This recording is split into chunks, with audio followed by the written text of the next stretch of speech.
We are now joined by John Auerbach, President and CEO of Trust for America's Health, or TFAH.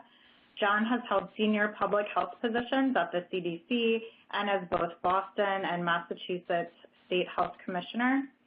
At each level, his work involves efforts to promote health and prevent suicide and other leading causes of death. Under his leadership, TFAH's Pain in the Nation work has drawn critical attention to deaths of despair in America and facilitated dialogue on how to advance evidence-based strategies to promote wellness. We're excited that John is with us today to discuss their latest Pain in the Nation series report on addressing adolescent suicide and substance use. John?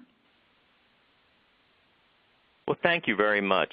It's a pleasure to join my colleagues today to discuss this important issue.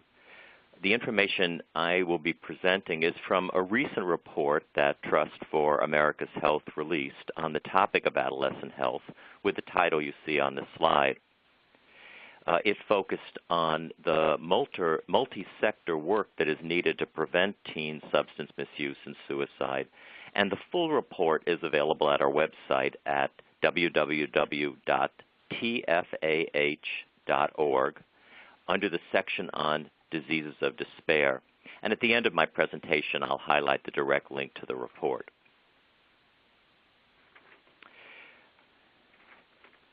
Trust for America's Health is a nonprofit, nonpartisan organization, and we focus on health policy research and advocacy work. We are also supported by and work in partnership with the WellBeing Trust, which is a national foundation dedicated to advancing mental, social, and spiritual health of the nation. And together, the two of us have worked on the report that I am reporting on today, as well as a wide variety of other activities.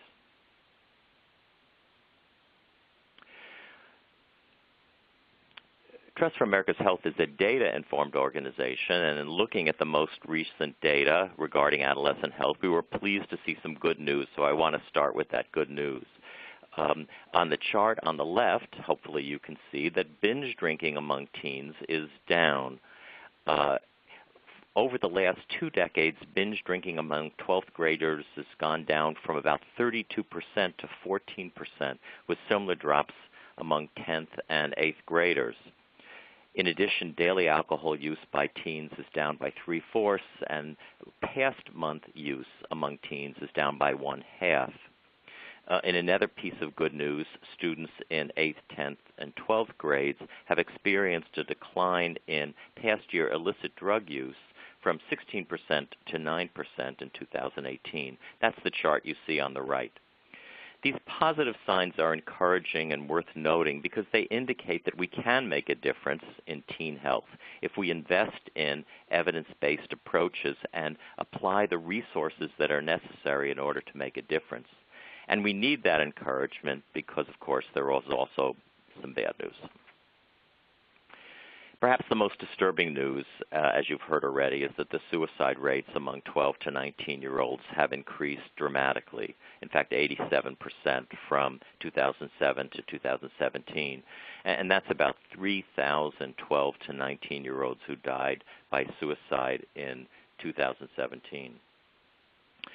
And while the illicit drug use is down, there have been increases in teen opioid deaths over the last decade that were related to inappropriate use of prescription drugs, as we've seen in other populations. And these numbers may be plateauing or decreasing now, but we really need to keep monitoring them. And a third indication of disturbing recent news concerns vaping. Rates of vaping among adolescents are climbing dramatically.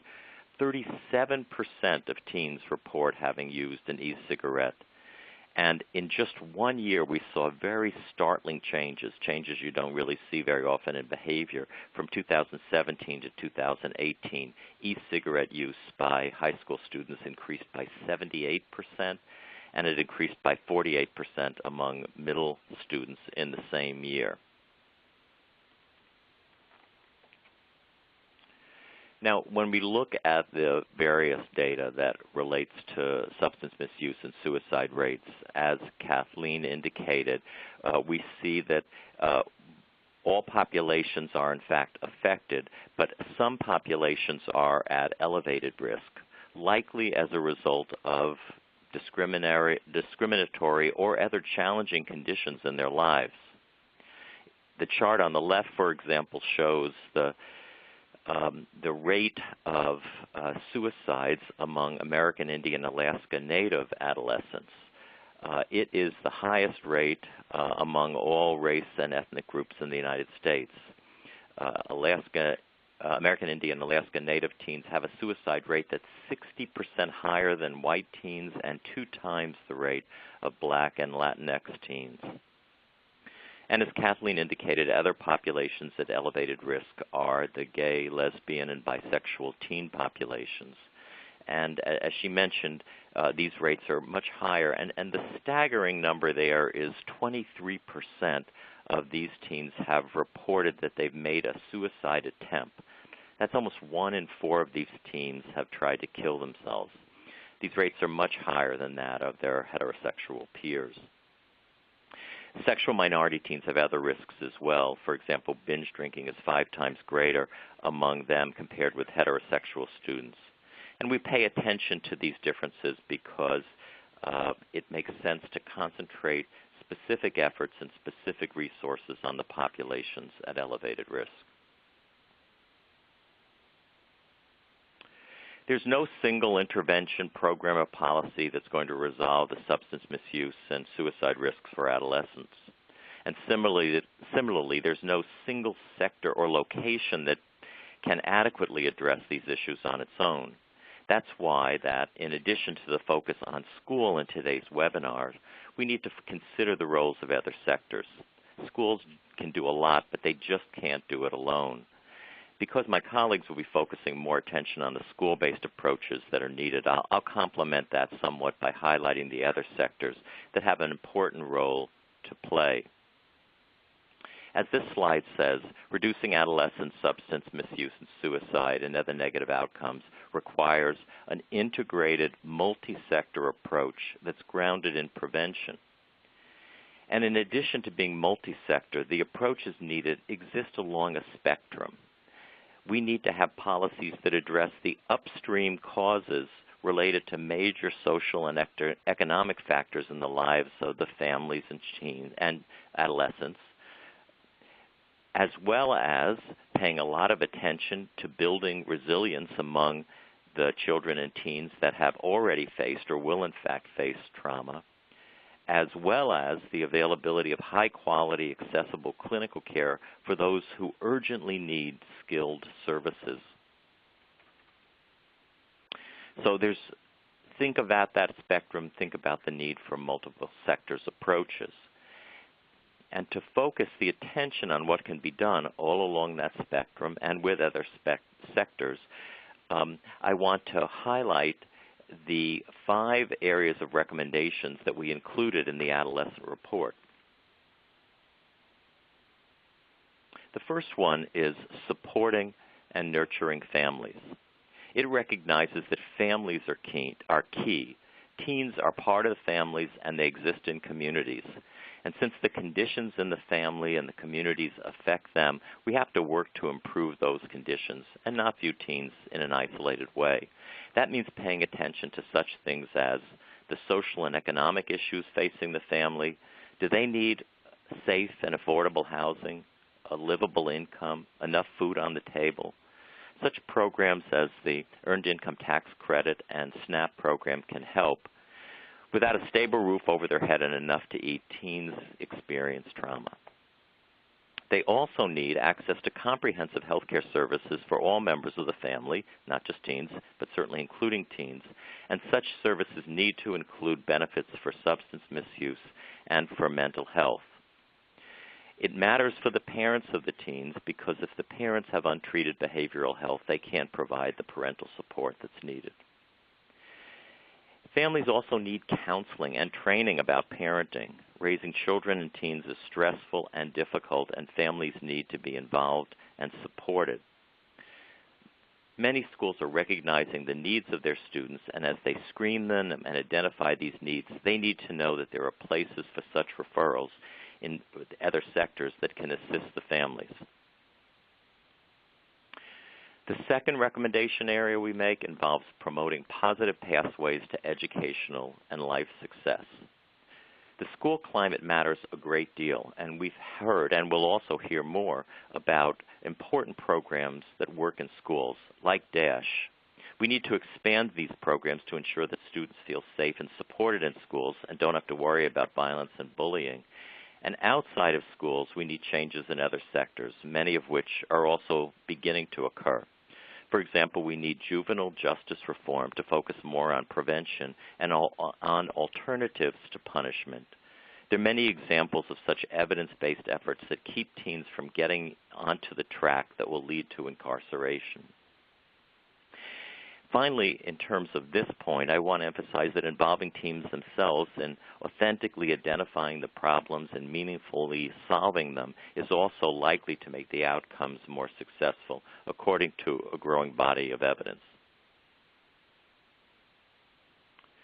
The third area of recommendation involves creating community environments that promote mental health and physical health. And there's much that we can do to create other community environments for teens that are healthier. And here I want to focus on some of the broader issues that are important to pay attention to. We need to combat systemic racism, factors that close off economic and educational opportunities, for example, to black families and their children. Similarly, we need to combat homophobia and transphobia at the community level as well as in schools. Discrimination and violent practices at the community level elevate the risk of suicide and substance use among these teens. We also need anti-poverty programs to help residents get livable wages and secure employment, as I mentioned. And finally, another example of the importance of environment is creating anti-violent efforts at the community level to reduce homicides, domestic and sexual assault, with both a primary prevention approach and a rapid response teen support when violence occurs. I worked with a program in the Boston Public Health Commission that still exists that focused on offering immediate interventions when there was a homicide or other violence in the community, both for teens as well as other members of the community, to try to prevent a continuation of the violence or an exacerbation of the trauma that resulted. And excellent work is also being done by Dr. John Rich at Drexel University in terms of considering effective ways to address violence and prevent it. From TFAH's perspective, one way to tackle these really difficult issues is by getting the public sector involved in a significant way. And Trust for America's Health, for example, has proposed a new line item at CDC that would give it, as well as state and local health departments, the resources they need to address the social determinants of health in order to engage on the policies that I've just mentioned. A fourth area to focus on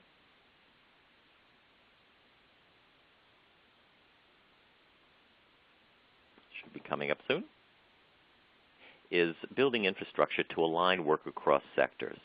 Now here I would give you the example that in our planning work that preceded the writing of the recent report, we convened members of multiple sectors, from juvenile justice, healthcare, educational, public health, and the like. And we found that leaders in these sectors were engaged in interventions to help those teens at risk. But when we talked about who the teens were that each of those sectors were working with, we realized that each one of the sectors was working very often with the same teens and their families. But most often this work was independent of each other, and the sectors were unaware of what the others were doing, rather than coordinated. As such, resources were wasted and opportunities lost, and that's why we recommend efforts to bring the various sectors to the same table for coordinated multi-sector planning. Now, to achieve this, we need funding that incentivizes such collaborations. We need efforts to eliminate the red tape that makes collaboration difficult. We need to develop opportunities to braid and blend funding streams so that they are easier to work together. And we need to build multi-sector coalitions that are at the local community level as well as at the state and the federal levels. And then our fifth and final area is increasing funding for prevention. There's just no getting around the fact that we need more resources to address these issues, and that's certainly true in education, but it's also true in other sectors. Such funding includes evidence-based proven efforts like increased funding for DASH, increased investments in the Garrett Lee Smith Suicide Prevention Program, in CDC's Injury Center, in drug-free communities, and in substance abuse prevention and treatment block grants. There must be resources also all along the spectrum that I mentioned earlier, not just resources at the time of crisis, which are clearly important, but also for primary prevention, for changing the conditions that contribute to mental health and substance abuse at the community and family level, and for screening and for post-treatment long-term support for recovery. Now, there's some resources that are helpful for those who are interested in these admittedly difficult challenges.